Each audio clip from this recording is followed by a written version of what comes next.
You're listening to the Comic Crusaders Podcast. I am your host, Al Mega, CEO of Comic Crusaders and Undercover Capes. In this show, I'm sitting down with creators from all walks of life to talk about inspiration, process, the lessons they've learned, and a whole lot more.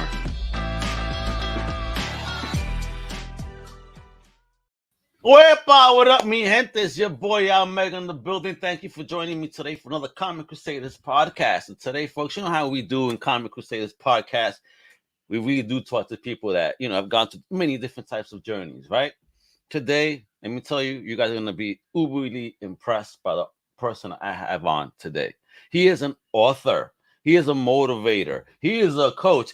He's a purpose-driven impact maker that has a hell of a story. Let me talk to you about this, man. He got this awesome book out right now, all about personal finance too, all right?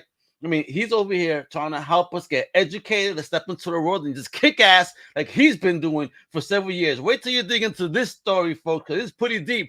I'm very honored to introduce the one, the only, the legend, Bob DePasquale. Wepa, how you doing, kiddo? Hey, Al, man, I am fired up. I love the intro to your show, by the way, man. This is awesome. I'm happy to be here. Let's do something great.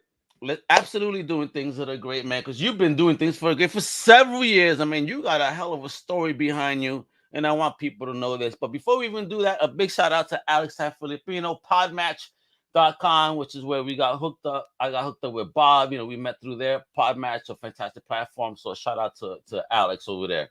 So, Bob, my story always starts with an origin, just like a comic book would, right? So a little bit about yourself. Where you from originally? And go. Let's go from there.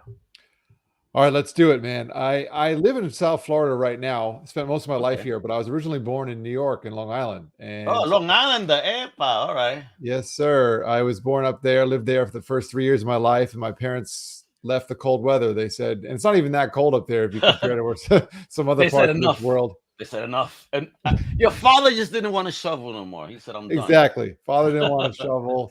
Mom was totally cool coming down to Fort Lauderdale. And so they did in the 80s. I spent most of my life growing up in South Florida. I went to college actually back on the island and decided it was too cold for me to build. So you're in Florida. You got awesome colleges here, but you needed to go back to New York because you needed some real bagels and pizza and some good bacon, egg, and cheese, right? I know. Yes, sir. I needed some good chicken pepperoni sandwiches. You got it, man. And I wanted to hang out with my family that I never really met before or didn't know too well. So okay. And I decided it was too cold. So how was that for you, though? I mean, here you are, you started growing up in Florida then, from 3, and then you're a teenager going to college. What college did you hit, and what were you taking in college when you did that stuff? Yeah, I always wanted to be in communication. I mean, I was an athlete too, so I thought some kind of sports broadcasting would be my thing. And so I started off taking broadcasting courses in college there at Hofstra University on Long Island, not too far from New York City. And I was pumped. I loved it, man. I love talking. I love communicating like this. I mean, we didn't have StreamYard and Podmatch, and we didn't have anything, right? Yeah, You're lucky if you had Morse code that worked that time. Exactly right. I was sending snail mail to my friends, but so I did that for a short period of time, and I got some. There was a little bit of a conflict between some of my coaches in college and the broadcasting system and administrators there. And so I ended up switching my major to speech communication and rhetorical studies, which is a little bit more technical and less broadcasting related, more just understanding how to communicate. And it ended up being a really good thing for me. And I went back to studying broadcast journalism when I went to grad school. And so I ended up kind of coming full circle and still having I actually have a master's degree in broadcast journalism from the University of Miami. And that was a great expence there. And I graduated and worked in sports radio for a couple of years, actually, before I got recruited. So, where did that passion come from early on for you to want to get into that field? And then also, no one ever hears of the radio jock, the radio jock being a sports jock. You know what I mean? Mm-hmm. Like, how did that happen too? I mean, it's like, here you are, you're the cool nerd. Yeah. So, all right. Like I mentioned, grew up playing sports, listening to sports radio, just loving communication. I always felt that it was important to be able to communicate, whether it was radio, television, writing, whatever it might be. And I had a passion for it. And I I've always been kind of opinionated too. I think somewhere along the line, someone told me, well, you need to kind of document these opinions. And while I was in grad school, I really wanted to do that. So I made it my business to reach out to different places and radio stations and figure out a way that I can get myself in that business. And it kind of worked, I guess, for a short period of time. And I loved it. I really, really did. But I ended up getting recruited out of the industry into the financial world, but that's another story. Oh, we're going to get into that story, but that's pretty dope. And of course, who wouldn't want a loudmouth New Yorker? Come on, at the end of the day. Yeah, that's sports. Exactly. So where I was born kind of led me there, I guess, if you're right, you know. So let me see if we're going to continue this interview. What are your teams? I don't know how I should answer this. When it comes to football, who's your team? I like the Giants. Thank you. Hey, we're family. All right, so now. I scored. It's a wrap. Thank God. Giants, Knicks, Rangers, Yankees. Okay. See, the only one I can't get with is the Knicks because they disappointed me too many times. Oh. So being from Brooklyn, I'm like happy Brooklyn has a team. So I said, okay, bye Knicks. I'm going with the Nets. Yeah, well, they got some craziness going on there now too. But they were still in Jersey when I was developing my fandom. So I really didn't consider them an option. And it's New Jersey, and, you know. No offense, folks, but back then growing up, we used to call that New York's dumpster. Right. They still to this day don't like that very much. But hey, I'm only kidding, folks. I say that in jest. Lovely people in Jersey. I have family there, and I love them, even though there's toxic water. But hey, that's what. I gotta have to throw my ding. So, talking about that finance. So here you are. You're doing sports, right? You're doing this radio stuff. You're doing this at college. Even before the finance. Something happened to you, though, right? Especially during a very crazy time in American history, too, on top of it. Yeah. So you talked a little bit about my degree and what I studied.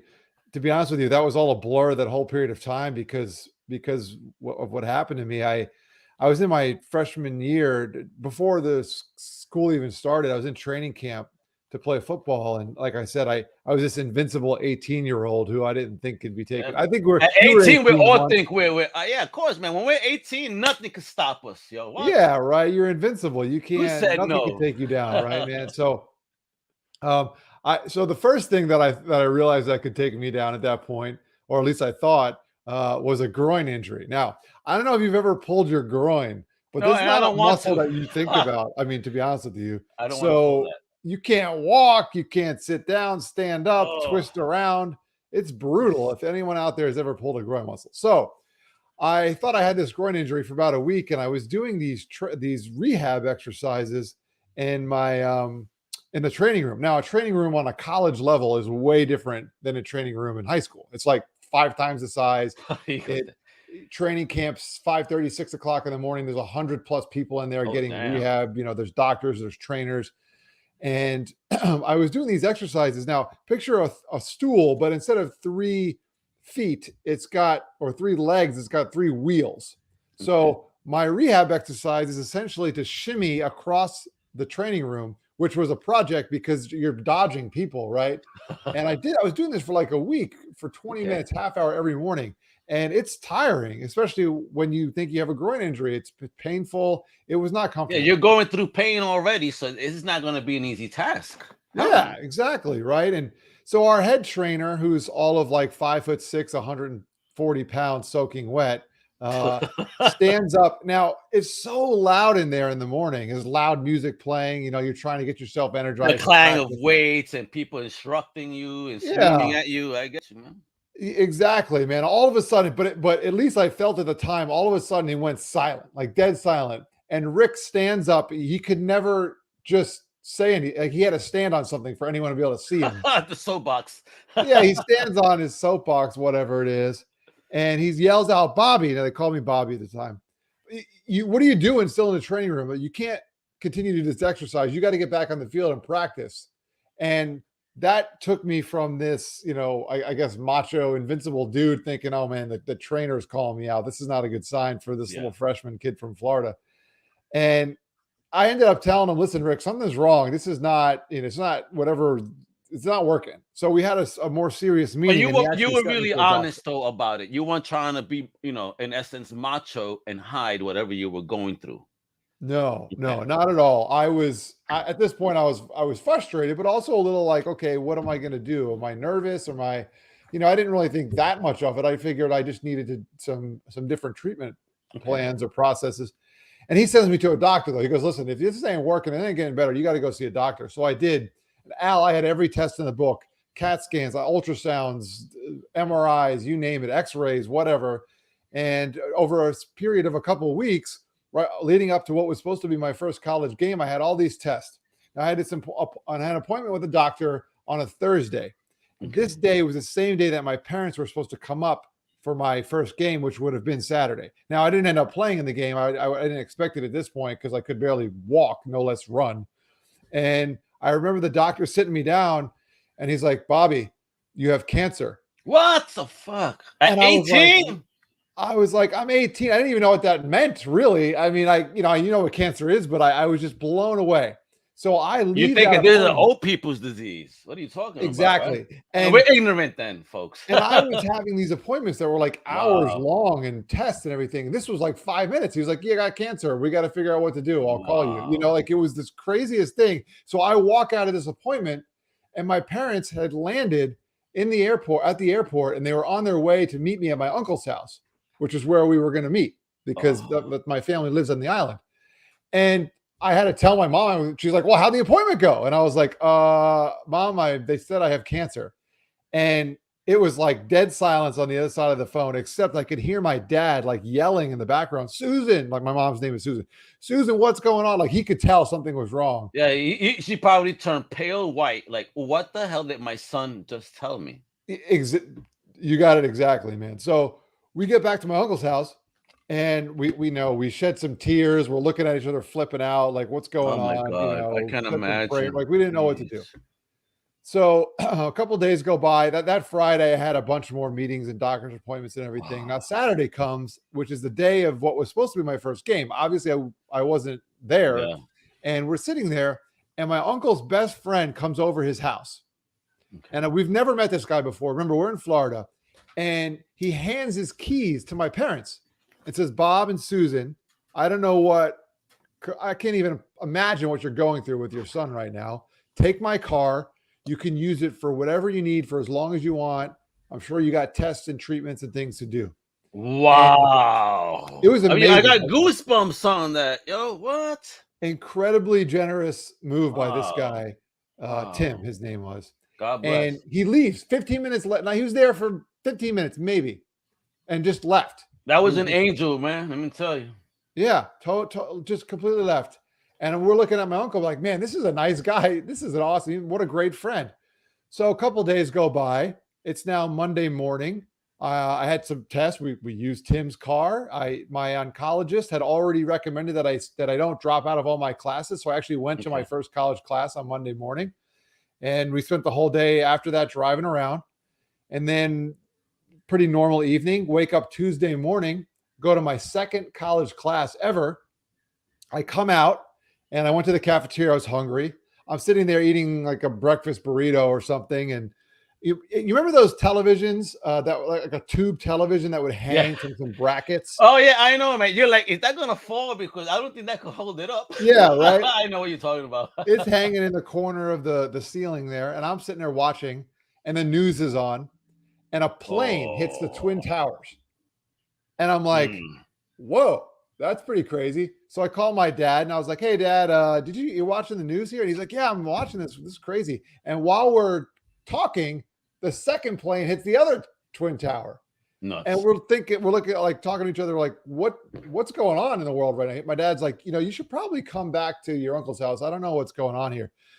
So I hopped in the car, and it's normally a 15-minute drive from Hofstra University to my uncle's house. Oh, not that day. Not that day. You want to guess how long it took? All right, I'll tell you this. I worked on West 76th Street, right? I walked from West 76th Street to Bushwick to pick up my daughter. Wow. Okay? When we lived in Long Island City. So from Bushwick to Long Island City, it's really 20 minutes. Mm-hmm. Dude, we were stuck around the corner from our building for 3 hours. that I said, babe, do you want me to go make coffee at the house and just come back with a cup? just put it in park and come You know back. what I mean? Yeah. I'll come back. Turn off the car. We're killing gas because we can't even get to the house, and we're literally around the corner. Yeah, it's nuts. It took me 9 hours. Jesus Christ! What? 9 hours. Yeah, I'll never forget it. Now, I mentioned I have a broadcast degree, a master's degree, broadcast journalism. I did it for a living. I will never, ever listen to 9 straight hours of AM radio again. I listened to the whole thing with the towers, like smoking, like far in the distance, watching this, listening to it. And I ended up running out of gas. I didn't even make it to my uncle's house. I ran out of gas in his neighborhood, to be honest with you. Oh, so you're like me. You're almost there. You got on empty real quick, right? Yeah. You're on the corner. Car just shut off on me.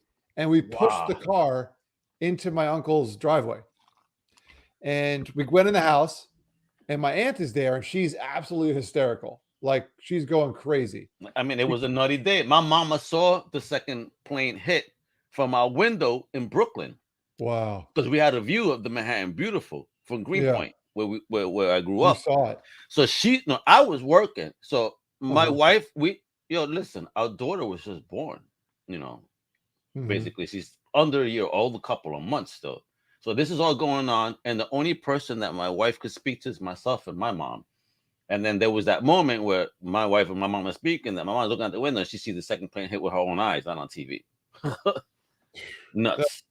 That's unbelievable. Yeah. So, and I was listening to Howard Stern telling my job, something crazy is going on. I think we need to leave the city like now. They weren't listening to me. They made a decision like 3 hours after the fact.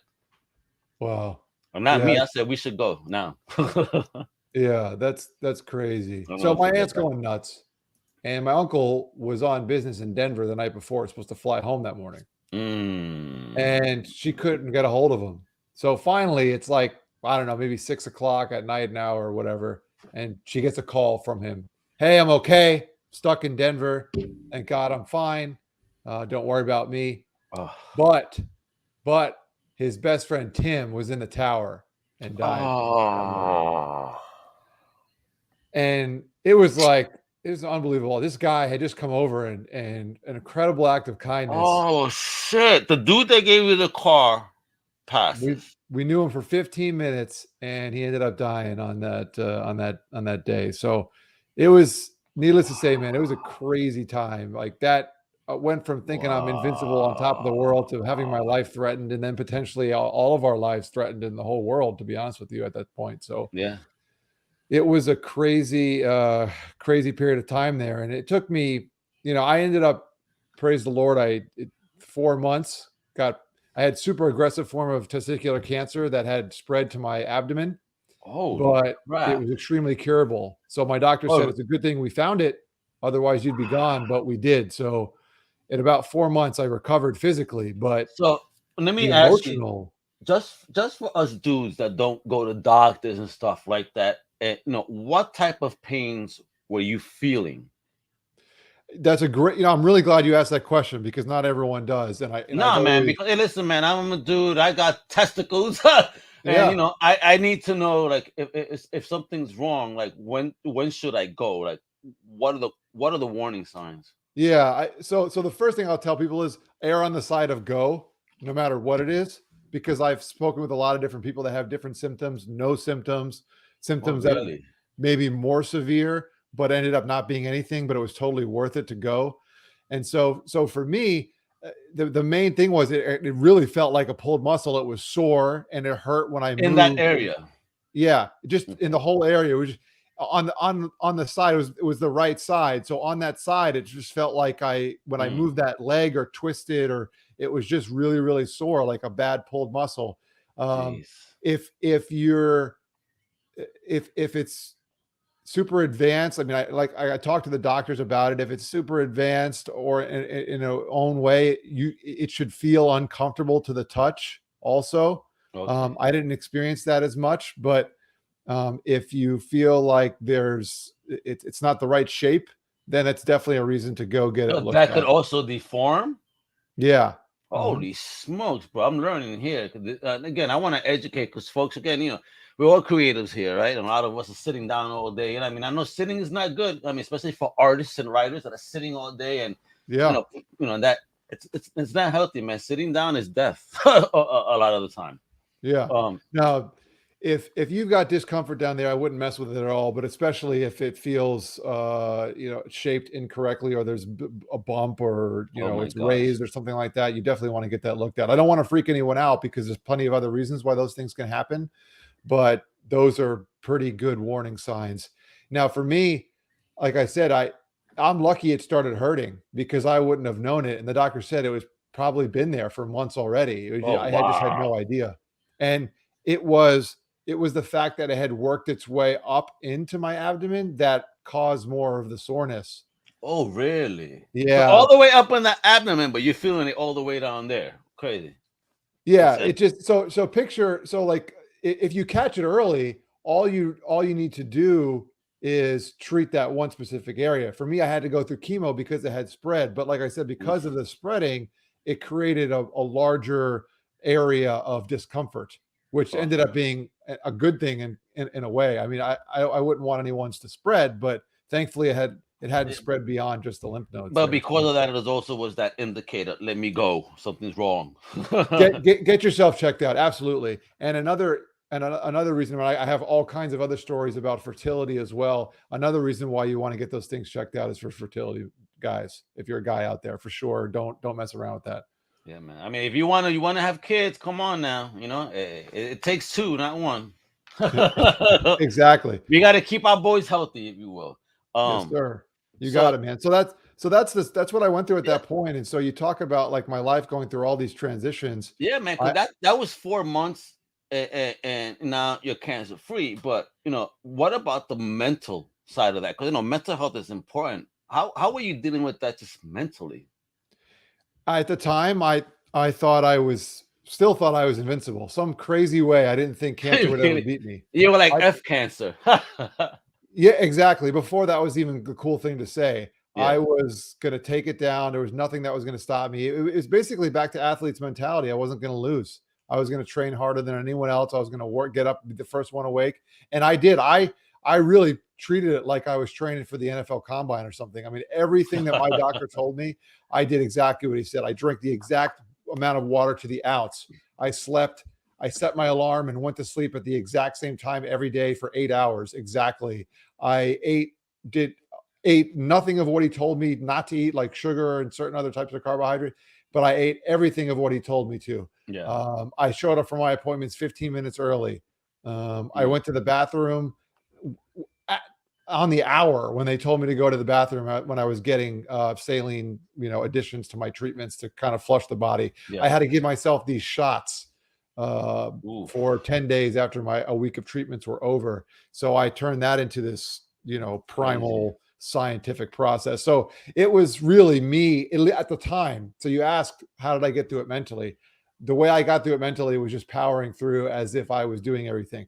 Come to find out years later, though, Al, there were numerous other forces in my life that it took me a while to realize, and I couldn't have done it without them. Of course, that's family, friends. I Mhm. mean, positive energy in your life. It's good. I've lost friends to cancer, and I swear it's because the doctor told them, well, you have X amount to live. And then they put this number in their brain that programs them to leave us in that time period if they're not strong enough to say you're wrong. Yeah. So I don't think doctors should ever tell anyone you have X amount of time to live. Just say, like, listen, let's start taking care of you. Let's not put an expiration date, because I really think that eats at people's soul and mentality. I mean, you've been through it, but you were stronger mentally, luckily, Yeah. thankfully. And You know, my go ahead. doctor was very confident with me too. He really Love it. was. I mean, he said, "Listen, this is what we got. It's going to be hard, but this is what we got to do." And he told me what to do, and I did it. I paid attention. Like I said, there were other people and forces and things going on in life at the time to help me. I didn't know, but you're right. The mental aspect of it was key for me to be confident. Got you. So how did this all go then? So now you were doing sports, and now you're going through this mission. You're trying to get a broadcasting, and now you're in finance. What the what? How did that happen during all of this? I mean, what? Again, you're going through all this stuff and you're segueing still. Like, yo, let me Yeah. try this lane. Let me try that lane. I mean, damn, brother. Woo. It's amazing how God works, and it just, the things come into your life, you don't expect them. So my mental and emotional recovery, as I mentioned, took a couple of years, if not more. And there was a period of time there where things just kept popping up without I realized why that they happened. And I have a podcast, and I had my cousin on to talk a little bit about he suffers from cystic fibrosis. It's a respiratory and immune disorder. It affects his lungs and mucus buildup. And they've come a long, long way. But we got into this discussion about when I was going through my cancer treatment and pretty much living at the house there. And he was there as well. He's about 10 years younger than me and was a young boy at the time dealing with these illnesses. And we got into this conversation, and I realized that our parents kind of were in cahoots. Like, they had this plan for us to, like, we're going to spend time with each other and commiserate, even though we're both feeling like crap. Yeah. And he used to wake me up at like 5 o'clock in the morning to play video games. I'm like, dude, you can't wake me up this morning. I got 3 hours more to sleep. I had this regimen, and I would get a little frustrated. But I think our parents encouraged that behavior because they wanted us to have that bond and help each other through those tough times. And that's just one example. And that's why he's waking you up at 5. He needed you, but that was his way to tell you, I need you right now. Yeah, no, totally. And so between that, my parents, my doctors, my wife, who I didn't know at the time, was in support of me. And that's a whole other story. Oh, you didn't. Wait. Where did the shorty come in your life then? Hey, wait a minute. So was she a fan or something? What's popping here? Yeah, so she came into life. We actually met on a mission trip. That's a cool story too. A mission trip. And yeah, we were in service to other people, and we ended up kind of, a group of us were really good friends, and we stayed in really good contact. What a good soul, man. Awesome. Yeah, we stayed in contact, and afterwards, like I said, a group of 5 of us were really, really good friends, and we ended up talking and decided to, she came down to visit. We decided to, make it official, I guess. But we were having this conversation once. I'll tell you the story. And she's from small town Michigan. Okay. I hesitate to say middle of nowhere because then my in-laws might slap me, but it's a small town. Love it up there. I'll say it for you. It's like the boonies, as we would say in New York, like, just out somewhere, like, yeah, it's not the city. It's 2 hours. They're 2 hours from Detroit. The closest big city there is Bay City or Saginaw. So it's not, Okay. Absolute middle of nowhere, but it's in the farmland. It's way different than anything I've seen in Florida or New York, at least South Florida. And so we're having this conversation one day, and she's telling me about this high school that she went to, and she might have had 50 people in her graduating class or whatever it was, and maybe a little bit more. And so she was telling me how she had this one teacher that everyone thought was a little strange at first, but he always ended up being a great friend to people. In fact, I think he just retired recently. Awesome. So they're talking 20 plus years later, he retires. But she tells a story. On one of the first days of class, they all get into class, and she's a junior in high school. So what are you, 16 when you're a junior in high school, maybe? Mm-hmm. And he says to the class, all right, what we're going to do is, every so often or every day or, periodically, we're going to have some time, and I'm going to encourage you to pray for your future spouse. And, you're a 16-year-old girl or boy, you're like, I don't even thinking about marriage. Like, this is not so. And then I'm just going to pray to them like blindly. What does that mean? Right. So they actually went through this process, and they would do this periodically during that fall semester of her junior year of high school. And so we were having this conversation one day, and this is obviously, years later now.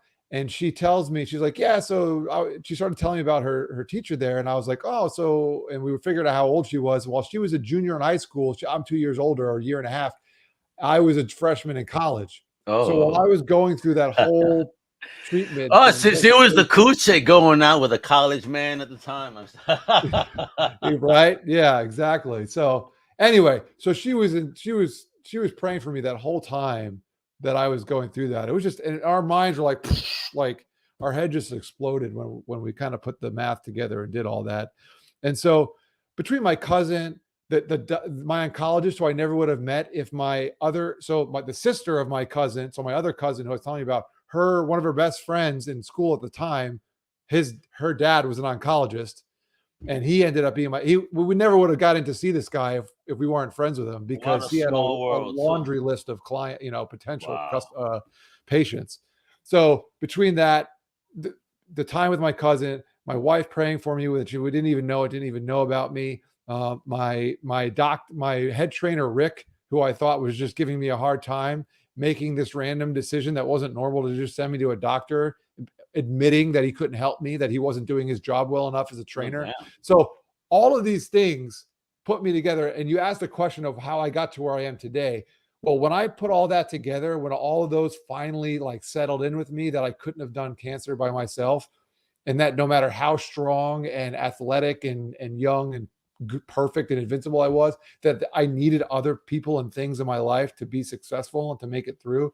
It told me that there are going to be times, and a lot of times over the next however long I live, thankfully I'm even alive, because I potentially couldn't have been, but as long as I'm alive, I'm going to do things to help other people. And so, because whether they know it or not, and it's not about me getting recognition for them, for helping them, it's about them getting the help. And they may someday realize, oh man, Bob was really helpful, or they may not even know who I am 5 years down the road. Doesn't matter.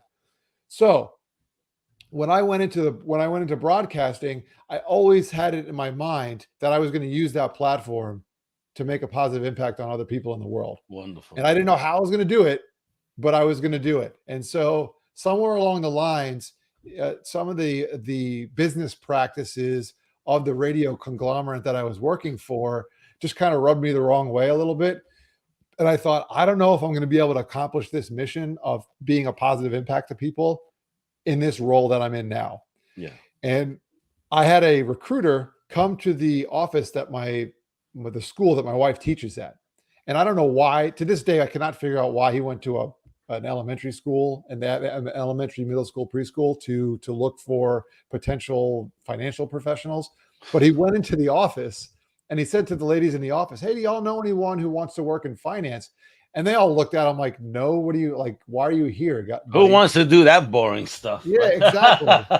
we're all, we're in education. So he's like, come on, you got to know somebody.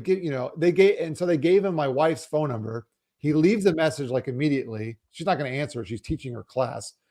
She comes home, says to me, hey, honey, I got this phone call from this guy. Do me a favor, just call him back, be a nice guy. So I did. I called him and I said, hey, man, flattered for this offer. I don't even know what you do, but I'm knee deep in my radio career. Love what I do. I'm not interested, but thank you. And, he tried to talk to me a little bit. And for some reason, I told him, I'll call you back in 6 months. Those are the words out of my mouth. That was my trigger mechanism to get him off the phone. Okay. So 6 months go by. That's when I started questioning the practices of the radio station. And so I said, you know what? My parents raised me to be a man of my word. I don't know why I'm going to do this, but I'm going to call this guy back. So I called him back, and then he just kind of wined and dined me a little bit, took us out to dinner. And before you know it, he convinced me to come work in the financial world. So I went from being a radio guy to a finance guy. Holy smokes, man. Was it an easy transition for you? Yes and no. Yes, because I like change and I like to learn new things. So I was excited for sure. Okay. I mean, you were fired up from the get-go. Yeah, bro. I tackled it like it was. I hate to compare it to cancer, but it was the same mindset. Like, this is going to be a challenge. I'm going to bang it out. First one to the training courses, ask a million questions, take good notes, and just be the best financial planner you could possibly be. That was my thought. And so that was easy. What was hard though was there's just a lot of classroom work. And as much as I like to work hard, I never enjoyed being a student so much. And so that was challenging. It was just a lot of where I went from expressing myself I could talk like this all day. I enjoy expressing myself in communication, but putting it all on paper in the format of a test and achievement exams and that sort of thing was just not my thing. And so that was definitely challenging, but I powered through a little bit less selfishly. I realized I needed help in those scenarios too. So I was able to do that. And, I did that for 12 years. I worked for that same company. Wow. And I owe them a lot. I mean, I learned so much about the industry and it was great. So in those 12 years, is that where this baby came from with the personal finance book? Yes. And so I gave birth to a Hey. book. Amazingly, so I talk about academics. I never thought I would ever write anything, no less something that's 50 plus thousand words. And just so everyone knows, were you ever in that mindset that, hey, one day I want to write something, or was this also just a whole new, brand new challenge that just came up to your life? I'm glad you asked that question because I got another quick story about how this happened. Nice. To answer your question on short, no, I never thought I would ever write a book for many, Okay. many years. I did inquire maybe halfway to 2/3 of the way through my career with my previous employer about writing a book because I had a lot of information, but they were very conservative when it comes to compliance and regulatory issues, and they didn't really Okay. want us to do media. So it's kind of a bad fit. So when we decided to leave the organization, which by the way we did on a cordial basis, I miss the people there. I love working for them. I cut my teeth by, if you've ever read Malcolm Gladwell's book Outliers, by his definition of 10,000 hours, I'm well more than an expert in the subject Oh, I because of hear that. you, man. I hear you on that. People, because I had people telling me, Al, you've been doing this since how long? I tell them the time. It's like, okay, how many hours you put into that a week? Okay, this is the math there. He goes, then somebody did the math for me. It's like, yo, why are you not selling yourself as an expert? Because I think that's a bougie title for me to use right now. I'm still building. Yeah. I don't In my like the title mindset. either, but according to Malcolm Gladwell, you put your 10,000 hours in, you're an expert. So needless to Mm-hmm. say, I put over 20,000 hours in that work, working Whoa, with shit. thousands upon thousands of families to help them have a healthy relationship with money. But the people that we were serving asked us to do some additional services that we just weren't allowed to do in that model. And we wanted to, instead of being a mile wide and an inch deep, we wanted to be a mile deep and an inch wide with a select group of families. And Mm. so my business partner and I decided to leave the organization. Once I did that, I said, you know what? Maybe I could expand my podcast a little bit. And now I might actually be able to write a book if I want to. But I wasn't totally sure. I emailed a few publishers, and to my surprise, they actually got back to me. And one of them in particular Nice. was like, well, we really like your idea for this book. How far are you along in your manuscript? And I wrote back, I don't even know what that is. What's a What do you manuscript? mean? Define. I need a definition, please. So anyway, they hooked me up with it with a guy by the name of Eric Custer, a leader of an organization called the Creators Institute, and they help people with their process of working through writing a book. He started this program at Georgetown University, ended up expanding it, getting a grant and offering it to just about anyone now. And he said, well, check it out. It's a Friday. So I got the email back from the publisher on Thursday, talked with Eric on Friday via email. And he said, get on my calendar for Monday morning at 10 o'clock. So Monday morning, 10 o'clock, we do like a Zoom chat type of deal.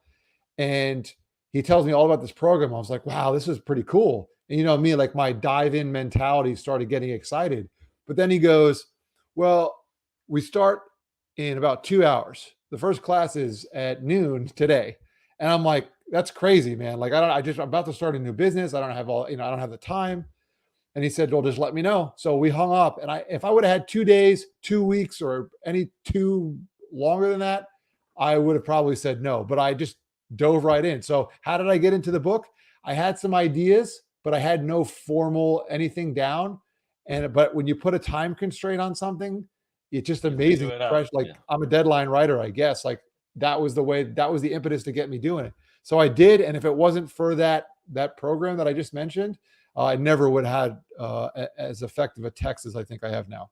Crazy. So let me show this little trailer because you had done this on Indiegogo, but it's also available on your YouTube, because you have a YouTube channel. So let's show people a little bit about what the personal finance book is about, because again, great stuff. And, and just also after this, understand why you chose that to be kind of the passion behind why, because again, I know I need help in this too.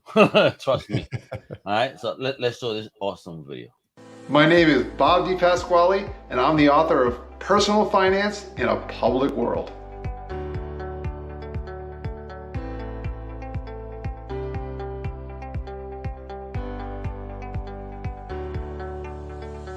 My perspective on this subject is unique because I've spent over a decade listening to families and individuals about their financial stresses. There's all kinds of great stories in the book, but 3 of them stick out the most to me. The first is about this little blue piggy bank I had when I was a kid. It taught me all kinds of great lessons about money. I can't imagine where I'd be now if I didn't have those lessons when I was younger. Even though I didn't realize them at the time, they've really made a difference in my life. The second is about a friend of mine who shared a portable oven that he had just purchased because he got a new apartment. He showed me the website. I looked at it for maybe 15-20 seconds on my phone. I went to sleep, but when I woke up the next day, that ad followed me around the internet wherever I went. It knew I was interested in that product. And then finally, the third story is about a trip to an indigenous community that I had with a group of volunteers. We were there to help build that family a home, but what we noticed is that the emotional relationships that we developed were more important than any of the decisions we made, including the financial ones. This family was overwhelmed with joy that we were there to help, and it really didn't matter about how much money they had or what size of the house they had. It taught me a lesson that emotional well-being and mental health are extremely important to our decision processes. I'm sure you'll love those stories and the other ones.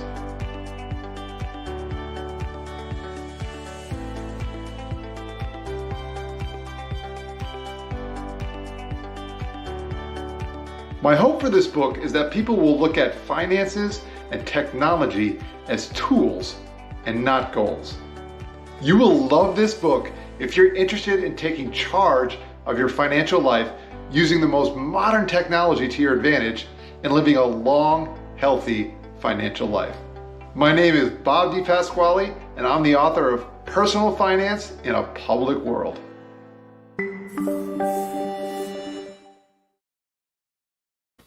Man, I am digging it. And that story about the home and how the emotion, oh wow, that's dope, man. So everything about this. I mean, why are you so passionate about helping people with their finances? I mean, what experiences led you, in your experience in the financial to say, okay, this is it. This is the book now. This is the chapters. This is how I'm going to teach people. I mean, what were the key points in your journey, that you share in this book? Well, I'm no statistical expert. I work with numbers a lot for a lot of my professional career. But what I noticed is that the vast majority of families that came to us in need of help with their finances were more stressed than anything. None of the problems I shouldn't say none. The majority of the problems that they came to us were fixable, were not life-threatening, were not totally going to ruin their situation, but they were super stressed. And we served a lot of people, as I mentioned, but in my new role, we weren't going to be able to serve that many people because of the depth of the service we were going to offer. So one of the only ways that I felt like I can get these messages out about some of these simple foundational concepts of personal finance and technology, the only way to do it would be to write a book. And so that was really important for me to be able to do that. And then as far as structuring the book, I knew there were three things that I wanted to talk about. Number one was finance and money, and I had the experience with that. Number two was technology. Also have a little bit of experience with that, not in a professional sense, but in my life, I use a lot of technology. And then finally, number three was the psychological aspect of it. And I actually have a minor in psychology, but that was a long time ago. Jesus, you hear this guy? He's been so busy getting degrees here and there, and jeez, bro. There was a lot going on during that time in life, so I don't really remember much about the psychology. But the greatest advice that I got from the guy, Eric, that I was talking about, he said that it's not about what you know as an author. It's about what you want to know. In other words, your curiosity is what writes a good book. So the amount of research that I had to do for this book is really amazing. Looking back, I can't even imagine doing that much effort again. And you knew how to start then? I mean, even then, or was somebody giving you steps? This is how you kind of do this.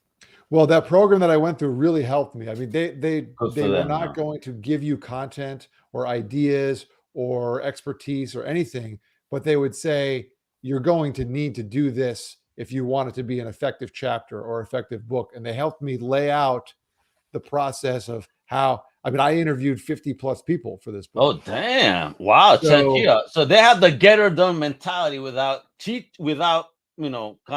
holding your hand. It's like, this is the steps. Do it. Yeah. You got to commit to going to the sessions and listening and looking at the slides and the notes and going back through things. Oh, yeah. to be able to understand how to do it, but you got to do it yourself. And the first couple of interviews I did were probably horrible, but you practice, just like the first couple of podcasts I ever recorded. And I'm sure for you, if you go back and look at even mine, oh my God, what a difference from my first to this 160th and change. For as energetic and as effective as you are at this point, I would imagine you weren't like that in your first recording. So I was shy. I doubted myself so much. I was like, I don't know if I want to do podcasts. But then I was like, I got into my comfort. And when I'm able to talk to people like you that could just fire me up too, man, I'm all for it now. Let's do it. Repetition. So yes, it was a lot of work to get through all that and work. And it's not like you write page word number 1 and finish on page 300 a couple days later. It's a map. You got to put it all together and figure it out. How am I going to show people? You're lucky if you get to the end of the page on day 1. Exactly. Some days you write 1,000 words, some days you write 4. You just don't know. And so the concept of the book is that technology and money are just tools in our life. They're nothing more than that. They're very powerful tools, and they can go in either direction. It can be negative. Money can be a very negative force in your life. And that's what I learned from a lot of those families that I worked with over the years. It is. That they're very stressed about money. And the same thing with technology. I think technology gets a bad rap a lot in our days now because people use it as a distraction. Yeah, and people misuse the technology, and then you blame the technology. But it's like with anything else in life. Again, they put something good in your hands, but if you misuse it, whose fault is it then? Yeah, exactly, man. You got it to a T. Whose fault is it? So the key is to learn how to use the things in positive fashion. So my belief, and you saw a little bit in the video, is that if we can use technology to help us have a good relationship with money, yes, psychologically we'll be in a much better place. Our lives and the other relationships in our life will be better. We'll live a more fulfilled, happy life. And that's what the book's all about. I love it, man, because again, that's one of my key points of stress. I'm a family man, day job. I'm the only person working right now. We're even looking to get a home, but it's not easy when you have a one family income to get a loan, because here they are. Sure, that's the American dream, but they don't make it easy. No, I can never say it's easy. It takes a lot of hard work at times, but one of the concepts we talk about in the book is decision fatigue. And that and the stress that I saw that families get into is easily solvable simply by making these simple, easy decisions and certain things related to budgeting and spending, make them consistent and not decisions anymore, but habits. And then when the big things come out, the air conditioning breaks down, the car breaks down, my wife and I right now we're working on getting a new roof for our house. That's no easy expense. Oh, that's not cheap either. And not in Florida either, kid. I'm in Central Florida in Orlando, so I understand. Oh yeah. So but what happens if you get married, you have a kid, God forbid someone dies, people go through divorces, things that some of them are unexpected, whether or not, but when they're big things in your financial life, those are the things that you want to spend mental energy on, because they deserve that time and they need that time so you can make a wise decision. But some of those other little small things, technology can make them so easy, automated, and you can develop good habits. And that way you're not overly stressed and you don't have to knock on my door or call me up and say, hey, Bob, I got this emergency. I need you to help me now. Help me, Bob. I'm dying. I'm sinking. And it's very, very challenging. It's very, very challenging. Is there a common theme that you have seen amongst the families you've helped that has been kind of the biggest problem, that needs to be faced and taken care of? Communication. I hate to say, use the thing that I studied for, in college, but I've always believed communication to be important. And I think it's just as important when families and money and relationships. And so I talked about the stresses that people have around money. That's because they don't have good habits and they don't communicate about it, right? It's totally okay to go out to dinner occasionally. It's also okay to buy each other gifts, and people in the family, you want to do nice things for your kids. I get that. But if there's no system around it, we work for a living, and we want to make people in our lives happy, after we pay our bills, but we also got to save, which is a problem I know within my community. We're big spenders. Sure, I hear you. And the world tells us to spend more. Yeah, they do. I mentioned that one of the stories in the video that you mentioned about my buddy and the ad that chased me around the internet. I mean, I could my phone probably still remembers that I looked up that oven. And My so brother, you and me both, man. I get the weirdest things on my phone. Like, well, I looked this up on my desktop just for like a moment because somebody told me to look at it. But next thing you know, it's like, buy it, Al, buy it. No, I don't want it. Stop it. It knows, man. It knows. Yeah, this is great conversation. You fired me up about this subject because I don't think it has to be that stressful for people. In fact, I know it doesn't. I've seen the ones that have. I saw a rideshare driver, and I compare a rideshare driver. This is a true story, and a gentleman who worked for an audio production company. And the rideshare driver, I mean, you got to work a lot of hours to make money. Yeah. Driving Uber and Lyft. And this gentleman and another gentleman were about the same age, and they, 20s, maybe mid-late 20s. And the other gentleman worked for this audio production company, just got a promotion to some kind of manager position, making twice, if not more, as much as the other guy. And they both had a similar amount of debt. And the one guy committed to it, created a system and habits, and did all the calculations, followed what we said. The other guy got another promotion, was making an additional $15,000 a year, but ended up being in a worse scenario a year later. And that told me right there that it's about committing to those habits, and it is putting those systems in your life. That's it. And then everything else comes from there. I love the advice on the internet about different things about insurance and investments. And obviously cryptocurrency, there's a whole chapter in the book. But how do you feel about crypto? Because here you're talking about, again, within the personal finance, the technology space, as part of that personal finance. How do you feel about the blockchain, NFTs, crypto, all that stuff? I think it's fascinating. And like I was saying, there's all of those things are really, really interesting, but you got to have the foundations down first. I don't care if you know every last thing about Bitcoin, Ethereum, blockchain, NFTs, decentralized finance, all fascinating.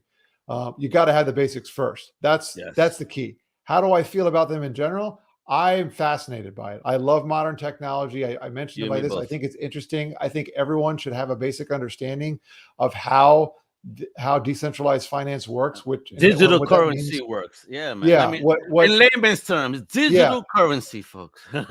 Digital currencies, and what decentralized finance means is the current monetary system that we're in is called a fiat system. There's a central bank in America, and with the US dollar is the world reserve currency. You can buy just about anything in US dollars. And so they control the money system. If you ever heard the Federal Reserve going through meetings, and Jerome Powell, who's the chair, and I don't want to get too much in the weeds, but they can determine really how much money is actually in the system. If your dollar is worth more or less by the different levers they pull. Could devalue us or value us in a heartbeat, folks. Exactly. And that's centralized finance. It's scary. There's a central system that controls it.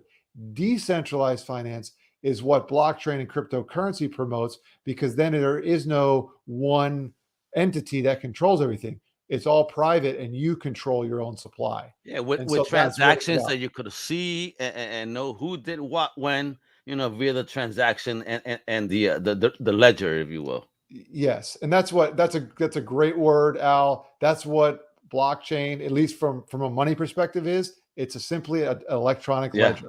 Yep. Like when my mom, who used to work in a bank, would balance her checkbook and write the deposits in and out by hand of her savings account. This is doing that. I think I must have been in the last high school class that taught you how to do that manually, because in the next year, everything went to computers in high school. I was like, damn, even though I passed that class with flying colors, I'm like, I wish I had the computer. I would have learned the program right now. Exactly. So yeah, I love the blockchain stuff. I can't predict that that's going to take over and be the money system in the world anytime soon. It is in some countries that have decided to make it a little bit. How do you feel about that, though? How, again, coming from that finance world too, and everything, and writing books like this, how do you feel about a country adopting, this new technology? And do you think that's something that's viable? Is it safe, or should people stay with the standard dollar for now and just keep learning?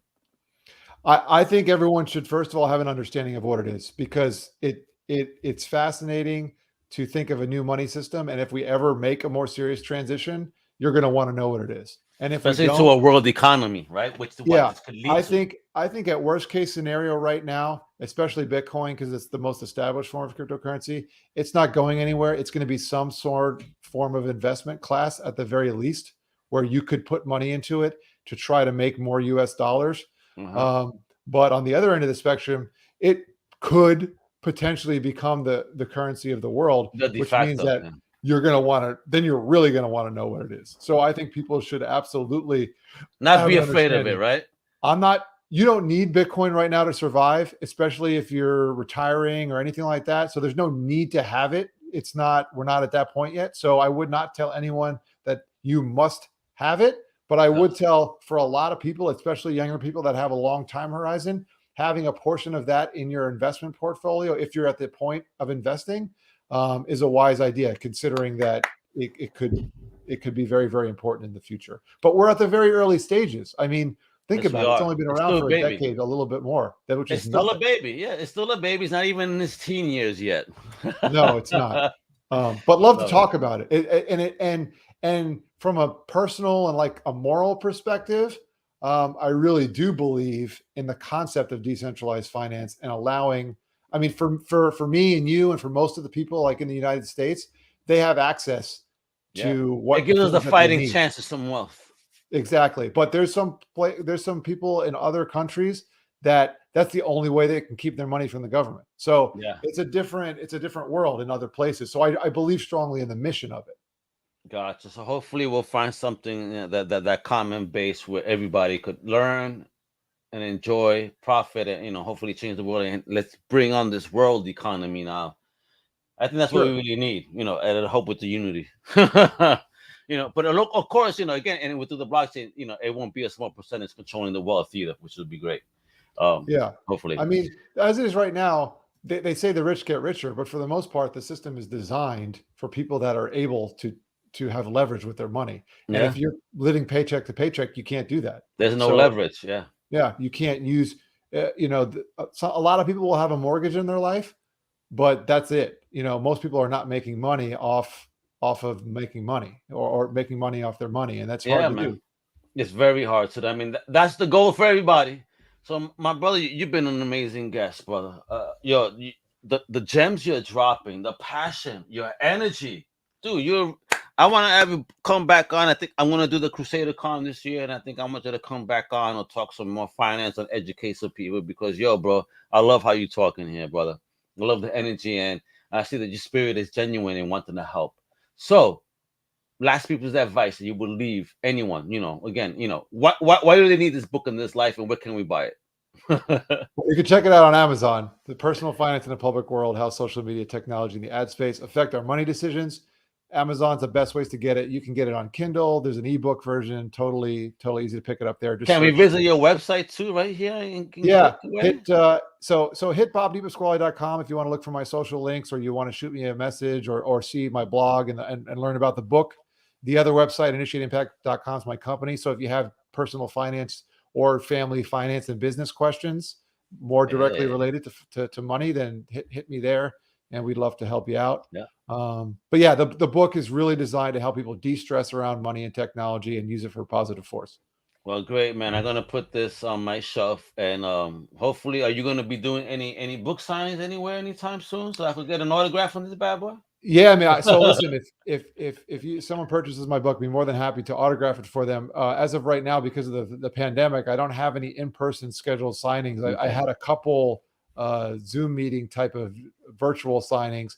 I'm working on a couple of the local bookstores here to do it. But if you want me to travel to your town, I would be more than happy to come talk about it, what it is that I do, and the message of the book, and sign some books. Would love to. There you go, folks. You better follow the big homie Bob. I've been checking this, sharing his website. Go to bobdepasquale.com. Go to initiateimpact.com. Again, if you're looking for some help, please follow Bob on social. On the Twitter and Instagram is at Bravo Delta Echo Papa A BDEPA, and at LinkedIn at Bob DePasquale. Check it out. You won't regret it. Homie has wonderful energy. I mean, he's here to help us on some real business. So, kiddo, thank you again for joining me, hanging out on the Comic Crusaders podcast, educating us, firing us up to really learn about saving some dollars and, you know, and the future, bro. You are amazing. God bless you on your journey. Thank you for what you do, bro. Al, man, pleasure, man. Have a great one. Everybody, hasta la próxima. You know what to do. That outro says it all. Later. Thank you for listening to the Comic Crusaders podcast. If you like the content, please subscribe and turn on notifications. Also, please visit comiccrusaders.shop and our extended podcast family over at undercovercapes.com. And also, make sure to download the Comic Crusaders app on the Google Play Store today.